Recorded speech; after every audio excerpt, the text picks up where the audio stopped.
Yeah, we should be good. We get that up. So yeah, I know I already mentioned it once, but for real though, I feel like you were making content even before I jumped onto YouTube. Because of course Beat Saber is everywhere. That's what got me and a lot of people interested in VR. But that gives us quite a bit to talk about. So I'm really excited to have you here. And for the people who don't know you, quick introduction. Let the people know who you are. I'm Naysy. I'm an Australian content creator, mostly VR these days. I guess, yeah, mostly known for Beat Saber. Yeah, that's a short little intro. Hey, that's all that's needed. And let's I want to talk about Beat Saber real quick because I'm trying to figure it out. The more I kind of look at like video game marketing, especially VR, it's Beat Saber. Like that's the gold standard. Why Beat Saber for you? You know, why was Beat Saber what drew you in, and what is mainly your content right now? Well, I guess I've always had an interest in gaming and VR, but Beat Saber is just something I guess I naturally was drawn to, and I guess picked up really easily. Like I had a background in like dance and music, so I think that really helped with just being able to pick up Beat Saber really easily and being able to enjoy it. I think because I do add that kind of dance element, like it's something different than kind of just like the pro ranked players. So I try and bring like the fun element to it and just kind of a bit more casual element, and I think that's really resonated with people. What about the so like I look at like what comes up on my news feed, because of course I live in an echo chamber of first person shooter content, and that's really popular. A lot of people love watching that, but for some reason I think with virtual reality that isn't really as watchable right now.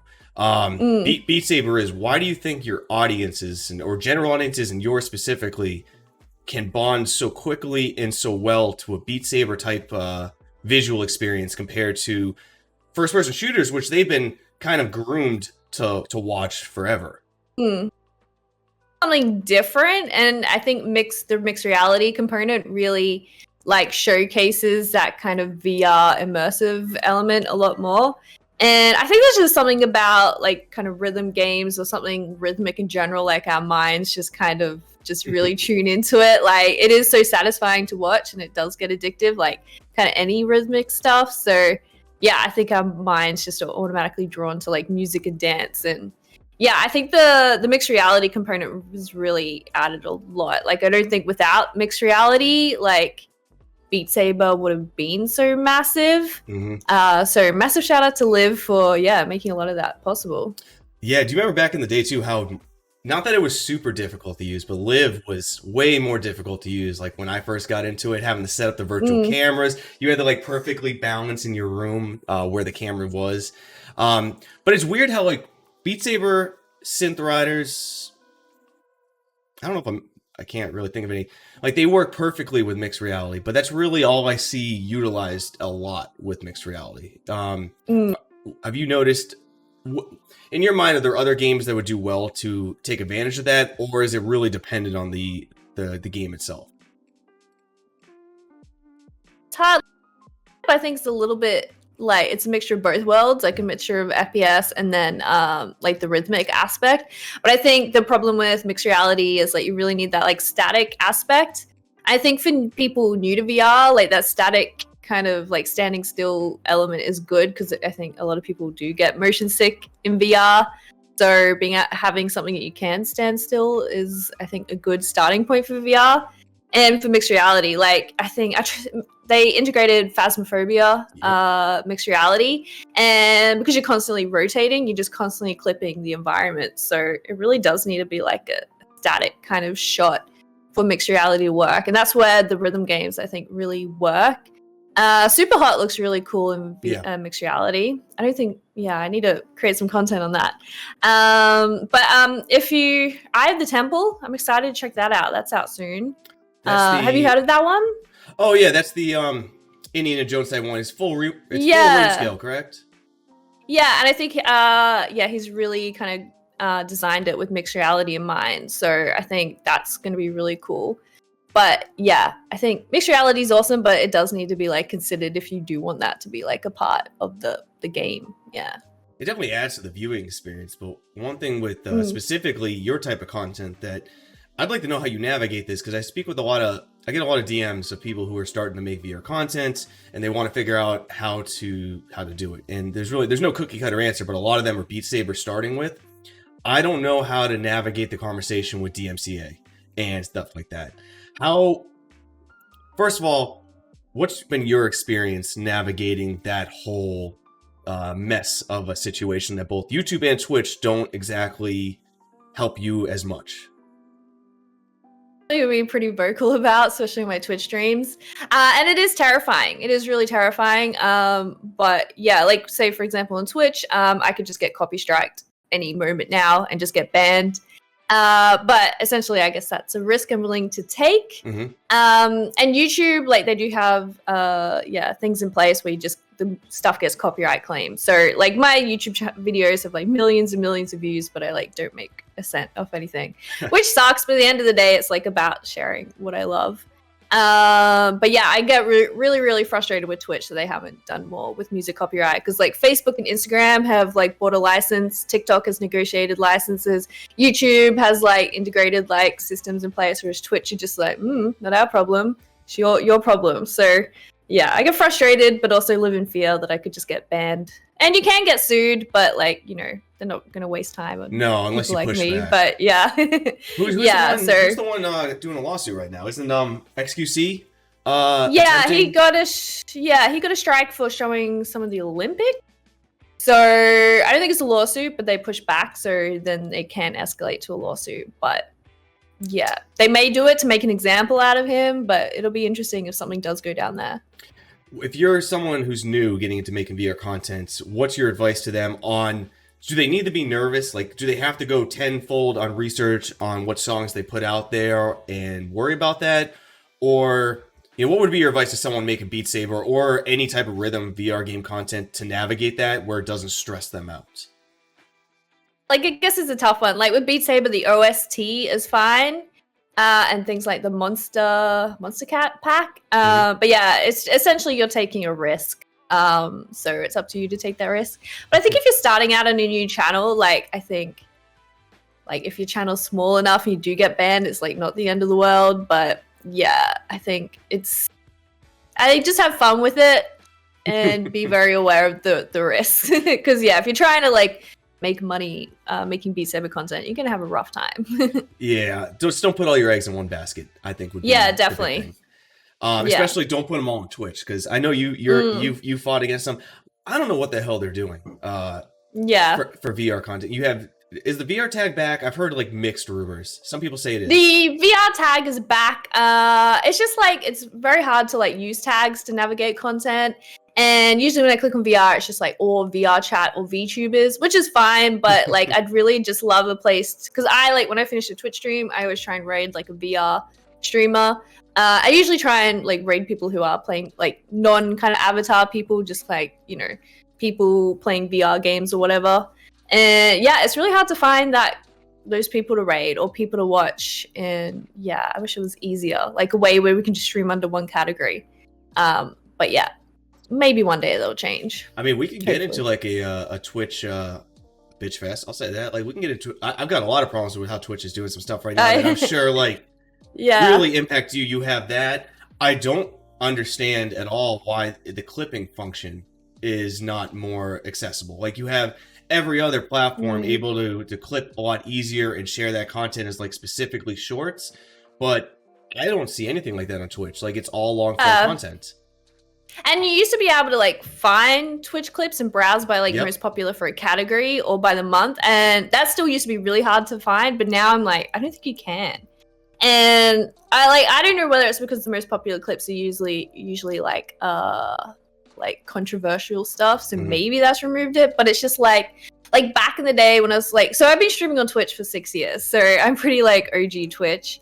And I used to be very like, I love Twitch, the platform's amazing. And these days I'm just like, ugh, Twitch, you're making it hard to like you.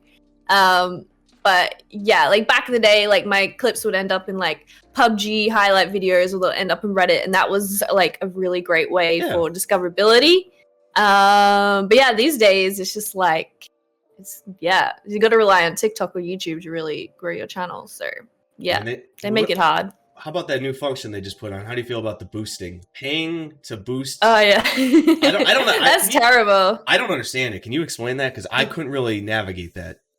Yeah, so basically, like, if you're watching a Twitch stream, a thing will pop up saying, like, hey, do you want to spend, like, $5 and we'll promote the stream to, like, X amount of people. So, yeah, it's basically getting your viewers to pay to promote your stream, which I think is very predatory, especially for smaller streamers who don't know any better and think, oh, yeah, this is going to blow me up, I'm going to be massive, or viewers thinking that that's helping. Like, I've been on Twitch a long time. I've been very fortunate to, like, I guess, get, like, front page and stuff like that. And I know from experience that stuff does not convert. Like, it just does not convert. Like, views does not equal, like, long-term viewers or anything. Like, no. Who's getting that money? So it's just... Yeah, Twitch is taking the money. Ooh, so you're paying gross. Twitch to promote a stream. So, yeah, it's gross. Gross. There's lots of things. Like, I get frustrated that, like, they allow kind of, like, gambling and like sexualized content on their platform, and then like, but me streaming music is just like super bad. Yeah, it's just like, wait, how does this work? But yeah, I get frustrated. But like, yeah, I've been working on my YouTube more and more. Like, I do really enjoy YouTube now. I'm really enjoying making YouTube content. So yeah, I guess if something happens with Twitch, I've got hopefully a safety net. But yeah, still, it's all a bit scary. Yeah, that's weird. Because if you're paying, if I was watching someone that I loved and paid whatever amount of money it was to get that out there, one is, I don't know where they're putting it out there. Like, they could be putting like your VR content, like a great Beat Saber stream on a hot tub stream somewhere else. Like, that's not going to do nothing for me. Those people aren't Twitch is a very, I don't even know what the word I was going to say romantic, but I don't think that's the word. But, like, in a way, it's like a romantic experience. Like, it's intimate. That's the word I was looking for. It's an intimate experience between you and the person you're watching, if you are that type of person who's going to, like, latch on and pick someone. And to pay money to Twitch to try to help out your streamer is insanely predatory in the sense that I'm going to do it because I have an intimate relationship with you and want you to succeed. But in reality, I'm paying Twitch to do absolutely nothing because I don't know where that's going. Yeah. And it's just like, for ages, people have said to Twitch, oh, there's a discoverability problem. And Twitch have just kind of like, instead of solving the problem, just said like, oh, this is how we can monetize it. Like, they haven't released it. I think they were trialing it, but I assume they're not actually going to release it because of all the crap they got. But yeah, they try and release monetization stuff rather than solutions. And like, I watch a lot of like Twitch like videos, like people like Devin Nash. He talks a lot about like Twitch culture in the industry, and he kind of basically says like Twitch exists to sell Amazon Prime. Like, that's why Amazon bought, Twitch. It's just like they want to sell Amazon Prime and they wanted access to the streaming services. And outside of that, Twitch is probably losing Amazon money, which scares me a little. But yeah, it's an interesting idea. I'm actually really glad you brought up Devin Nash, though, because I think like 2 weeks ago he put out like, it was a pretty long video. I think it was like 45 minutes of streaming and mental health. And I watched that entire thing, and that was an amazing video because I've definitely really good video. I've struggled in the past with mental health while making content because it definitely sucks. I'm in the best place same. I am. Like, the best I've ever been is right now. So like, I have no problems with it. But like, it's a beast. And I watched that video twice because I was thinking about it a lot. I think streaming is very important. I think it's extremely important. Like, yes, cookie cutter, 10-minute videos, TikToks, whatever you do on YouTube is really important. But there's something really special about streaming that can go insanely well and be like a life-changing experience. Or it could go extremely worst case scenario, way worse than anything you're going to put onto YouTube, because the feedback is direct. It's right to you in the moment. You have no time to process it, and in a way, they can attack you like in the moment, right? So I watched that video, and I think about these VR creators who I keep seeing try to stream more and more. And VR streaming, I know you stream a lot. It's not easy. It's very difficult. How would you advise someone who wants to get into VR streaming, whether it's a VTuber or streaming games, to navigate? Like, what's the first step to get into with the right mindset? Because I think that's going to be really difficult for a newcomer. Yeah, like, it is hard. Like, I still struggle with it. But yeah, I think initially when starting out, it's just like focus on having fun, and I still remind myself of that. Like, I always get caught up in trying to please everyone, trying to create content that they want, and that messes with me a lot because you're just constantly trying to please like the never endless internet, which is impossible. And then you're making it very like, I always take it personally when like someone doesn't like something. But also, I've been really trying to, I guess, just separate like the personal element and more like the streamer element, I guess. Just like, yeah, trying to separate that personal element from it. But it is really tough. I think that's the hardest thing with streaming and being a content creator, is not taking things personal. How but it's hard. It's practice. Like, well, I do plenty of times. I was just saying, like, it's really impossible hard not to. Like, you read the comments, and like, I feel like they're attacking me. Like, even though I know it's bullshit. Yeah, I always just try and remember, I guess a lot of people are like projecting their own insecurities and stuff like that. Like, yeah, you're the one out there putting yourself out there and having fun. And I guess people, yeah, just kind of will say things to try and drag you down or whatever. And it's more their own insecurities and issues rather than anything to do with you. Like, you can't please everyone. There's always going to be someone saying something mean. And it's hard. Like, yeah, you get thousands and thousands of lovely comments, but that one nasty comment will like drag you down. And I still suck at that. But this year I've actually taken a massive step back. Like, I don't really read my YouTube comments anymore. Mostly because I had one go, I read them on particular videos, but I had one video go viral and it was just, all the comments are so nasty. Not nasty, but just very misogynistic and like, just like, yeah, having a go at me for like various things. So I just stopped reading comments and that like really helped. So trying to not read all the comments. I think a lot of like celebrities say that. It's just like, don't read the comments. I think there's places where, you know, are like safer than others to read comments, but yeah, some places, well, I think it can drag you down. I think you fall into a trap when you're new. Like, if you have early success, or even really any success, like your early people will watch you, you're going to have a lot of positive comments. Like, early on, it's a tight-knit group. People are there to watch you, and it's getting pushed to people who like your content, because that's the algorithm's really feeding it to people who are most likely to watch you. So you're going to get people very nice, very a lot of affirmations. Good job, keep it up. But the second you hit a viral clip or something, well, your stuff's getting pushed to people who have no care about you. They have no care maybe about your content. They're not gonna hold back on sometimes their insecurities when they put it out there, which is a pain in the ass to listen to.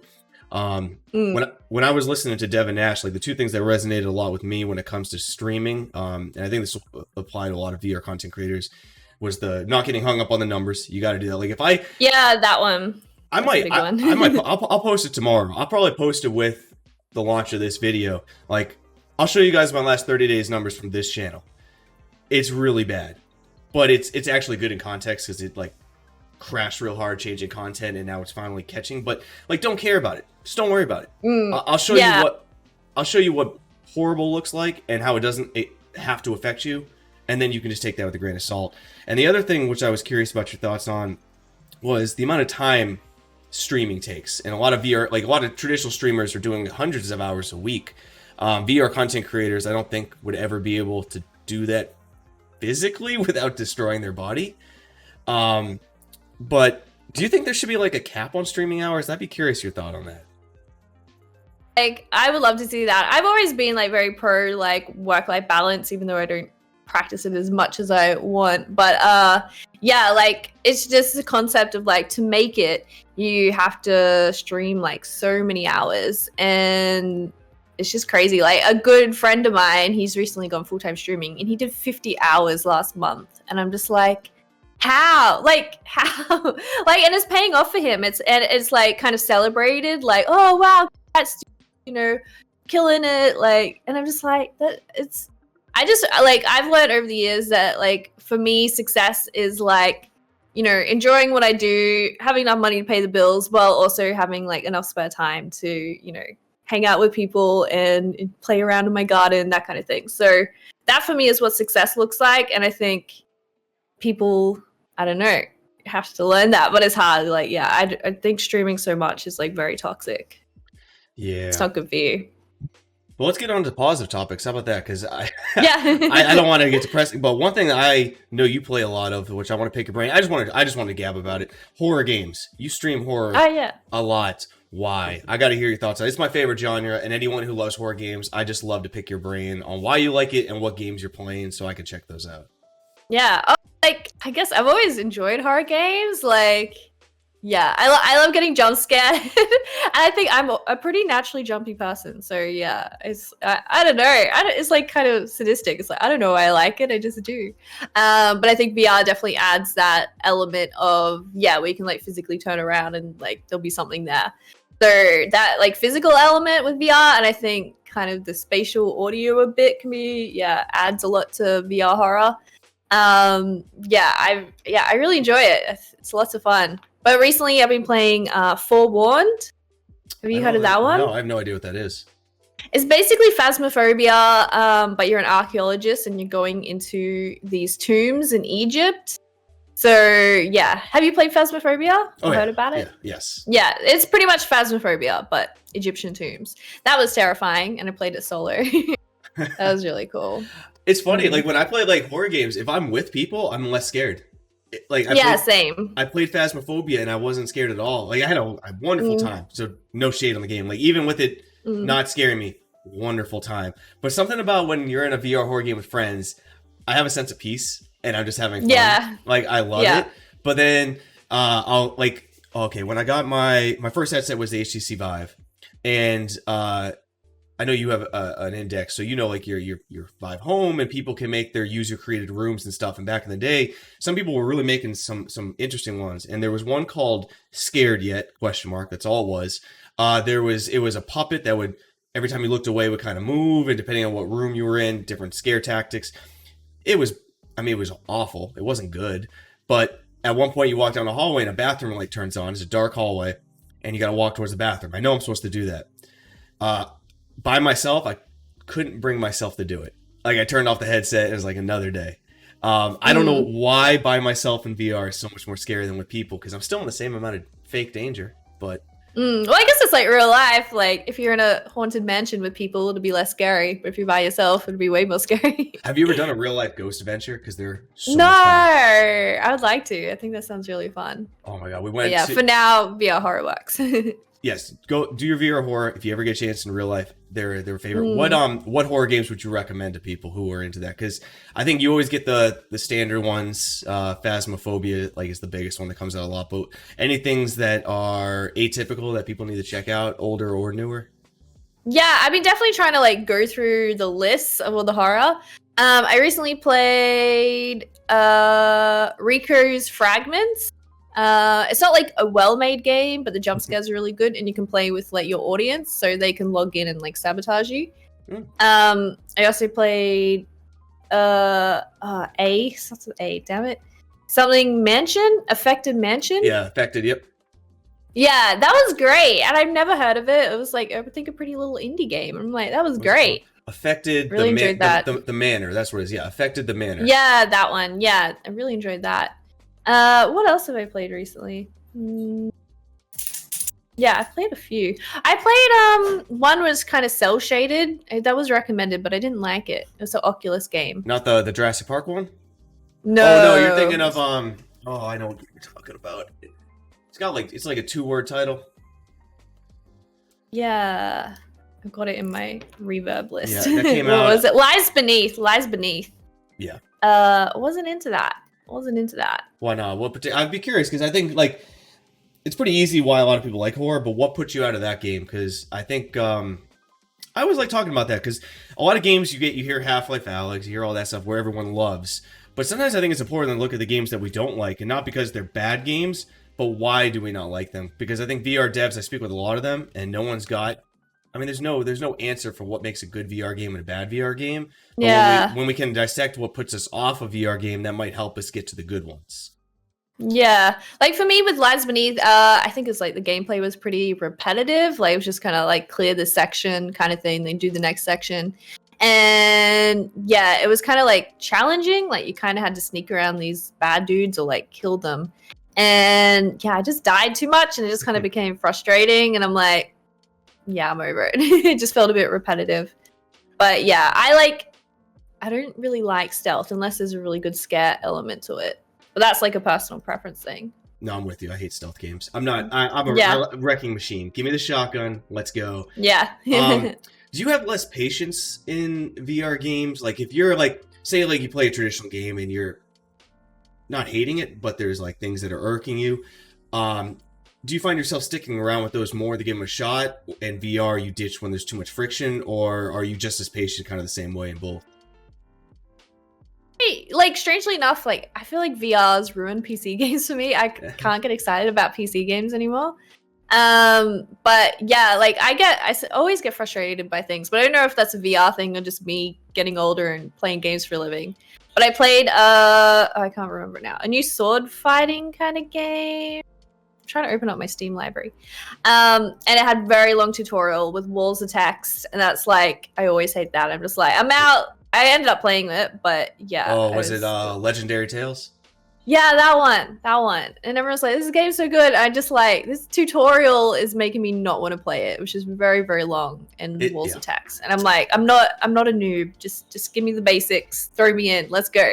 I'm getting pushed that game by Mateo and a bunch of other people want me to try that. It's got great reviews, but I'm with you. I heard the tutorial was an hour long, and it's very long.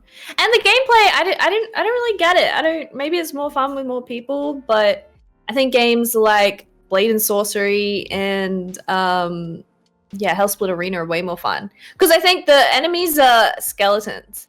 So you're missing that kind of like flesh cutting like element of it. Like that's a fun part of being able to like decapitate like an enemy. And when it's a skeleton, it's like, it's not that fun. That makes a lot of sense. But I don't know, maybe I'm missing something in the game. But yeah, it was fine, but I didn't love it. I saw your tweet about the weird VR games. Have you tried any of those out? Because I saw some of those recommendations, like Mosh Pit Simulator, and if you haven't played those games, they're so much fun. Oh, really? Yeah, I definitely have always had an interest for weird VR games. I just never get around to playing them. I found a bunch on Itch.io, so I'm keen to go through them. Like, I love just like little crazy concepts. Doesn't have to be a big game, but just like a concept set up for VR. And there was one called like Asshole Seagull I saw, where I think you trying to get rid of a seagull. And there's one I really want to play at the moment where your head is a hammer, so you have to like build things, but like use your head as a hammer. Wait, that's a real game? Yeah, I think so. It's just someone's like little game they put on Itch.io, and I'm like, this sounds amazing, I have to play this. So I just like that interesting concepts that you can do with VR. I think that really interests me. Yeah, and you would never be able to get a game like that like on a standard Oculus store, because knowing me, like I'm slamming my head into the wall. I don't set boundaries on my games, and it's ruined a few. I want to get into a couple of the VR news stories that have been going around that I love your opinions on. The first one is the Resident Evil 4. Obviously, that's coming out, I think, in like a couple weeks, which I'm super pumped about. I was reading, I think it was Monday, a bunch of articles were going around about things in the game were changed from the original. I think the TLDR, I didn't read it all, but the TLDR mostly, it looks like they took out the romantic connections in the game, more or less. What I like your thoughts on, though, is with ports, especially in context. Resident Evil 4 came out in 2005. We are in 2021, so it's quite a bit of time. Our ports, which I think are going to be bigger and bigger in VR coming soon, do you think they need to be one-to-one translations? Do they change with the time, and is that okay? You know, what's your thoughts on these games getting censored in some ways? Licensing stuff, like I guess it depends what it is. If they're killing off like relationship elements, like why did they do that? That's what I'm curious about. I don't know. Yeah, like if they did it because they want to make it more like family friendly, then that's like super lame and feels like a very Facebook thing. But yeah, if they're doing it because they couldn't like do it in VR, or they felt like it needed to change the story, then I guess you like kind of trust the dev's vision. But it depends where that, I guess, decision came from. Like, was it Facebook or Oculus, or like, I don't know.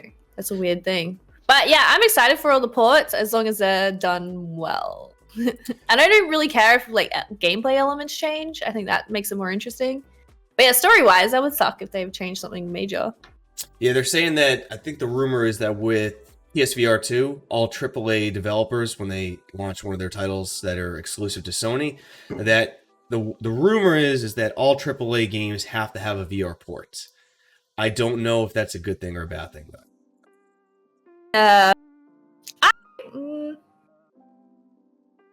don't know. Is that a rumor? I don't know if that'll be true because Sony are very, very particular about getting their games on the platform, and they've done a lot of work to get a lot of PSVR exclusives. I don't think they'd want to put just any crap on the store, unless maybe like I think what they do sometimes they add like extra financial incentive of being like, hey, or like featuring. It's like, hey, if you do a PSVR port, we'll like pay you extra or get you extra featuring. Which I think could be a good element. And I know Sony are very strict about what they put in their store. So I don't think anything like half-assed will end up in the store. At least I hope not. But yeah. I hope it won't be half-assed. Like I don't want another like Doom via VR. What was it called? Doom BFR? Doom BFR, yeah. Yeah, that was awful. Yeah. I don't want that. Yeah. But I would hope that, I think they need to do something. I think they plan to do something. They have to with PSVR 2. What a golden opportunity they have to really just reinvigorate VR in a good way and provide some really amazing titles, because we haven't seen much. I think, do I see a PSVR behind you? I think. Yeah, somewhere. Yeah. Yeah, I haven't seen like a PSVR game in a while that interests me. So if they're forcing or incentivizing, I won't say the word forcing because then it comes off negative, but incentivizing AAA developers who are exclusive to Sony to come out with a VR version. One, it's nice that they'll provide more content to the platform, hopefully good content. It's also a good way for people to, say, what's a Sony exclusive that everyone loves? I'm blanking. It's like Blood and Truth, Iron Man, PSVR, Until Dawn. Yeah, so Farpoint, yeah. Yeah, it's hard. I don't have a PlayStation, so it takes me a while to think of those. But let's say like an IP comes out that everyone loves and they play it flat and play it traditionally. Well, they already have the computing platform. They have the PS5. Now maybe someone decides to go get a PSVR 2 because they can enjoy that game, but in VR, like Red Dead Redemption 2. Let's just say that was exclusive to Sony. It's not, but let's just say it is. And there's obviously the mod, but if they could just jump on, play Red Dead Redemption 2, sink 200 hours in it because they love it, and all of a sudden find out that they can jump into it in VR. They don't need to buy anything else other than a headset, which they'll do that. I would. It's an interesting way for them to enjoy the things that they love, but in just a different way. Yeah, it'd be interesting. Like, say if they like launched a game, but then it came with like a 30 or 1 hour, like, or maybe longer, like little PSVR experience. Like that could be kind of interesting. Oh, like a demo? Oh, like a separate experience? I don't know. Like, say Last of Us, if that came with like a PSVR 2 demo or something. I don't know. But yeah, it'd be interesting what they do. But what Sony's always done well is exclusives, and that's how they get people in their hardware. So I imagine that's their approach. And then I also wanted to talk to you. I gotta watch my words on this one, I'll be honest. Oculus Ambassador program. I was a little surprised. I saw your tweet about it. I was a little surprised they didn't even reach out to you. I don't know. Like, I've done work with Oculus before, so maybe they're just like, we don't like, I don't know. But yeah, like, my issue with it is, like, I think they're wait, are you an Oculus Ambassador? No, yeah. They're purposely, like, targeted kind of, like, smaller creators. And, like, I'm super happy for those people. I think it's super exciting for them. But my, like, problem with it is just these kind of programs are generally pretty predatory. That Oculus just get free advertising, and in return they're just like, oh, we'll just give you early access to things. So yeah, it's just like they get a bunch of free advertising and these creators don't get a lot in return. Where I think they should be paying creators to like, it's always hard because you like when you pay someone, then you obviously have a bias. But when you affiliate stuff, and it's hard not to have a bias, like I get like I've been working with brands for like years and years, and I get a lot of like PR packages and stuff, and a lot of times like brands would like invite me to cool events, and those little things as well, they just create a bias. Like you try not to, but you're like, oh, I want to get invited to that thing next year. I don't want to like piss off that brand. So, or like have these opinions on Twitter because I don't want to like piss off that brand. So yeah, I think it does create not like a bias, but maybe a more neutral approach to how you would normally approach things. Yeah, I was thinking about this a lot the other day because I saw a lot of the guys and girls getting a lot of shit on Twitter. And I feel bad for them. Me too. I actually sent them all. I actually made a couple videos for a lot of them and sent them just like encouraging them a little bit. what I thought, like the word bias got thrown around a lot, and I appreciate you like opening up about that because I think obviously I have my own bias, but then I think about it, I'm like, okay, is it bias or it is bias? But also the world's changed quite a bit.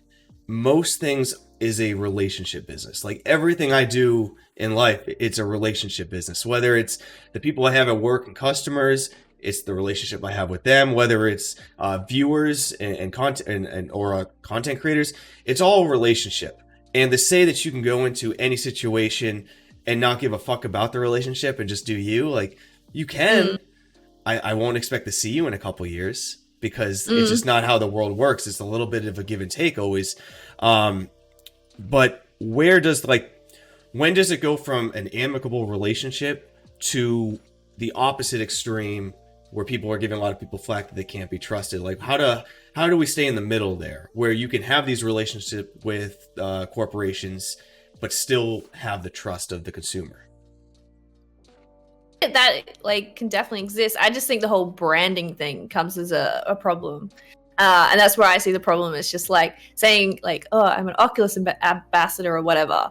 It's just that's instant free advertising for Oculus. So they're instantly benefiting from that. And like, why did they need to brand it? Like, couldn't they just be like, hey, we like your content. We'd love to work with you further. We'd love to reach out for you to give you early access to hardware and products. Like that, it just needs to be a conversation behind doors. It doesn't need to be like a branding thing, in my opinion, because that's just free advertising for Oculus, which is like my issue with it. That makes sense.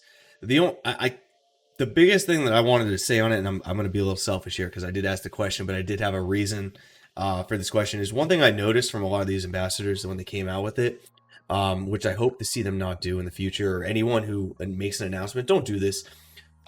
They were defending themselves very quick without being without any pushback yet. You know what I mean? Like the announcements were, don't worry, this won't change my content. Some of them put out entire videos of why this wouldn't change their content. And I just like ask you guys, like, love yourself. Just love yourself. You made a decision.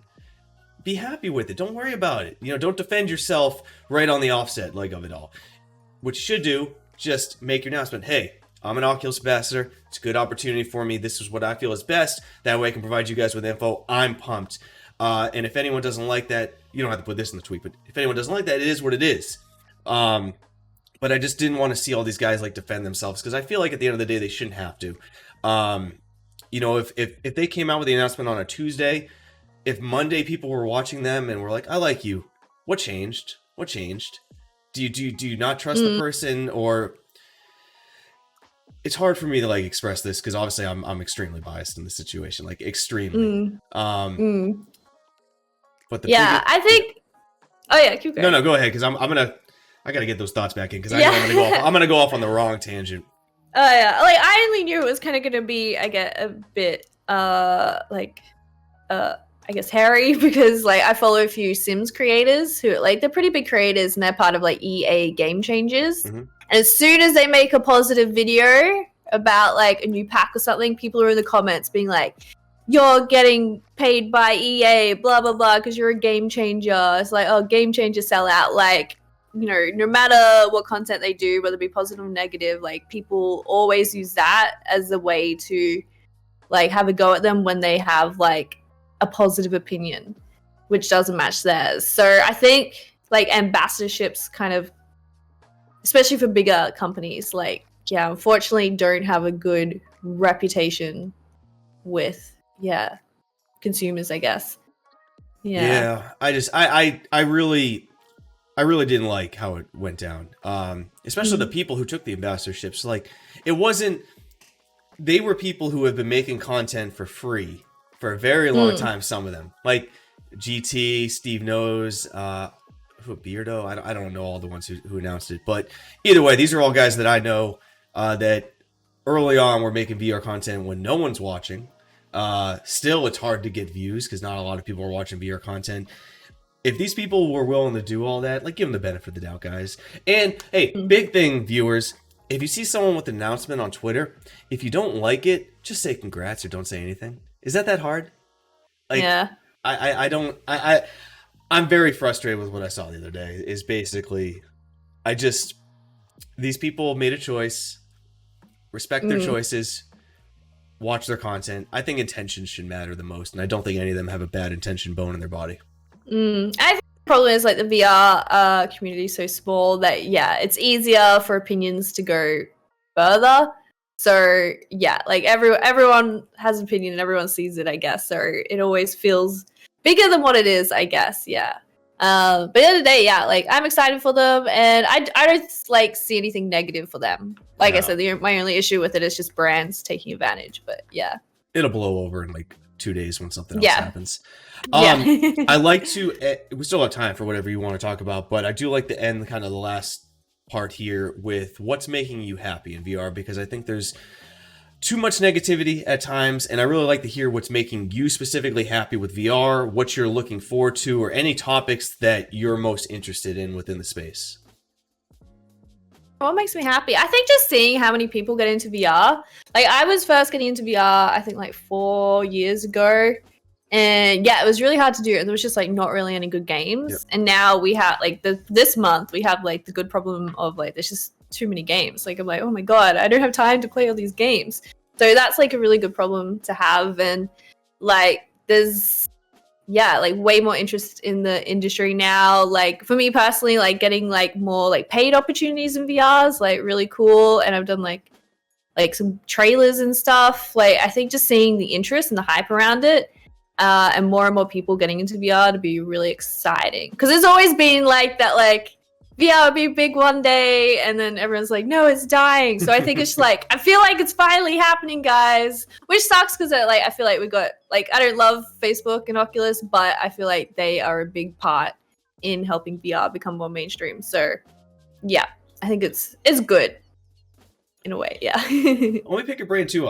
You brought up trailers. I've spoken with a few people on this. Like, VR trailers have always been a little cringe to me, like for a while. But lately, I've been seeing some beautiful trailers. Like Oculus putting out some of the Beat Saber trailers. Like I think the Billie Eilish trailer was absolutely mesmerizing. I've watched it a few times, and I thought it did a beautiful service to virtual reality on the emotional weight of it all. I thought Pistol Whip's new expansion. Oh, that was great. I love that one. Fantastic trailer. And not only was it funny and informative, but it was very interesting. It was like the entire package. But since you said you've been kind of being part of some trailers, what do you think developers, if they have the money and time to spend on it, what's important in a trailer to you? And do you think for your viewers to really convey the sense of, hey, let's play this game? Because there are too many games to play, no one can pick everything. So I think trailers are going to become more and more important. What to you is a good trailer for VR? So many people with way too long trailers.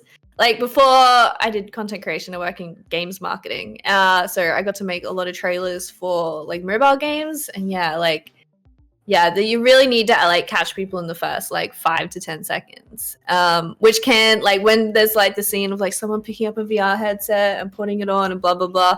Like if that's too long, unless it's meaningful, I think, people are going to skip through. You really need to like get to the point within the first like 5 to 10 seconds.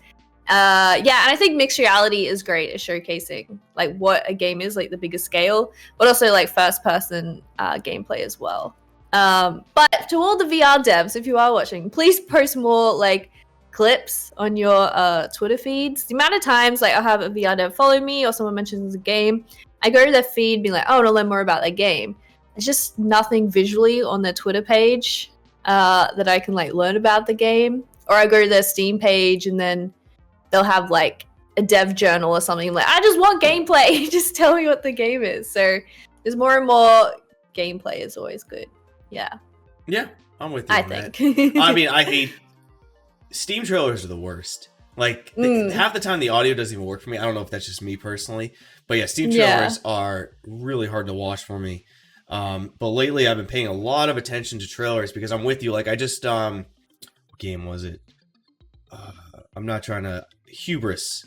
It's a new game. I think Mateo talked about it a little bit, and I was able to play it today a little bit.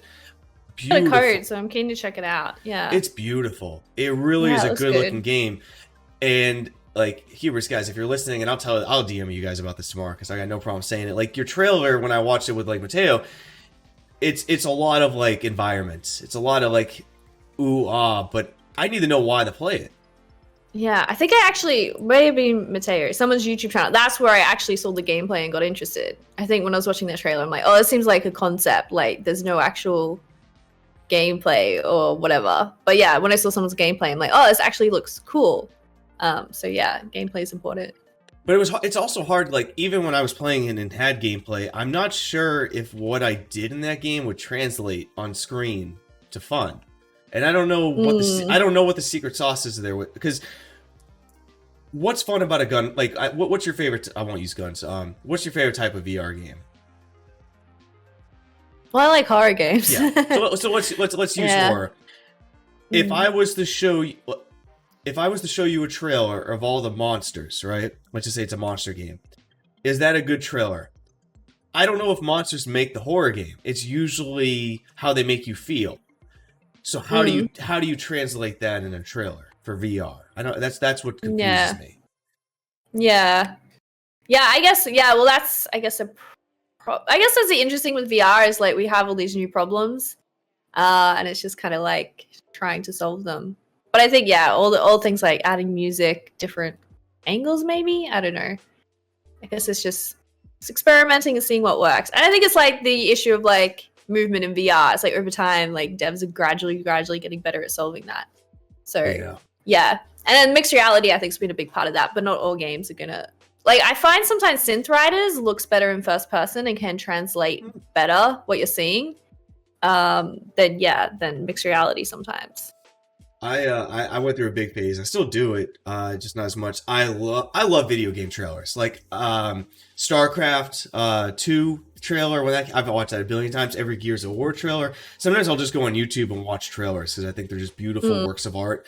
I'm a huge fan of the small, short, 20 to 30 second trailer that is choreographed perfectly to a soundtrack or a song. Yeah, same. Those are Borderlands always do really fun trailers. Like the music, I just remember the music because they just do it so well. Yes, yeah. Is that Borderlands was a great one. Like Gears of War 1 with Gary Jules, like Mad World. Like I don't know if you watch, like, anyone who's listening to this, like after this, go watch Gears of War trailer, the first one. Gary Jules Mad World trailer, and then not knowing anything about Gears of War, make a guess what that game's about. You won't know shit. Like, it tells you nothing, it shows you nothing, but you want to play it and you feel sad. And I want to see more VR like that. Like, I don't think you need to show me 2 minutes long of every environment and built from the ground up for VR. Like, just show me 20 seconds of like something that brings some emotion to me, and I'll be interested. Yeah. I think like a problem as well is that there's just so many indies in VR at the moment who don't have the budget to even have like a marketing person sometimes. And yeah, I think we are like Pistol Whips had a lot of success, so it's like maybe like now they've been able to invest to get like bigger trailers and stuff like that. So yeah, I think it's hard though when you got to like hire a studio who doesn't necessarily play VR. So yeah, that can be difficult. So maybe over time we'll see like VR specialized trailers, and we kind of already do. Like I work with Toge on his mixed reality trailers, and he's kind of like specialized in that. So like maybe after time we'll see more kind of specialized game trailer studios or whatever. Maybe we'll actually see trailers that you can go into in VR and watch them. Yeah, someone brought up the point is like, why aren't the trailers on the Quest or like 360 like in VR? And I'm like, yeah, why is that? That makes no sense. I don't know enough about the technical aspects of what would make that possible. I have to imagine it's probably time and money is the answer to most of these questions for these studios. But that is about wrap up. I do want to leave the last section to you, of course, for plugs, anything you want to say, and your predictions for 2022. You know, what will VR be like next year? I guess predictions. I don't know. There's always the hopeful element. Like I'd hope to see. I'd like to see another standalone hardware competitor come along, whether it be Apple or something. But then it gets messy because it's like when devs, it's like you're gonna release for the Steam store, you're gonna release for the Oculus store, and go and release for the Apple store or whatever. So then that can get messy. But yeah, maybe more competition against Oculus could be interesting. And yeah, just more AAA games or Yeah, sometimes the indie games are good though. Have you played Everslot? It is my second most played game right now. It is amazing, and I'm like, why is no one talking about this? This is just like amazing PC VR game made by a small team.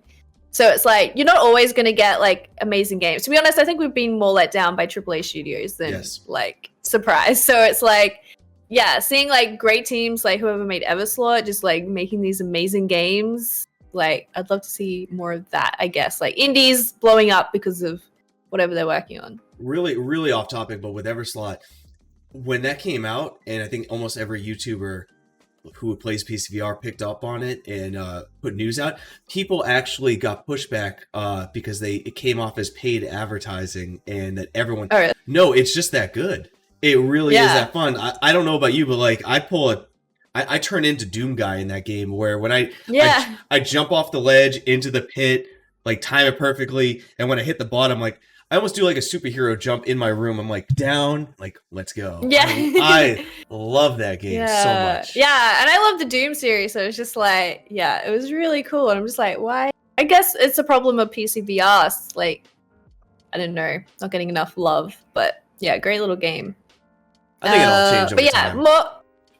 I guess I'd love to see more people getting into PC VR, like whether it be through Oculus and like Airlink and stuff.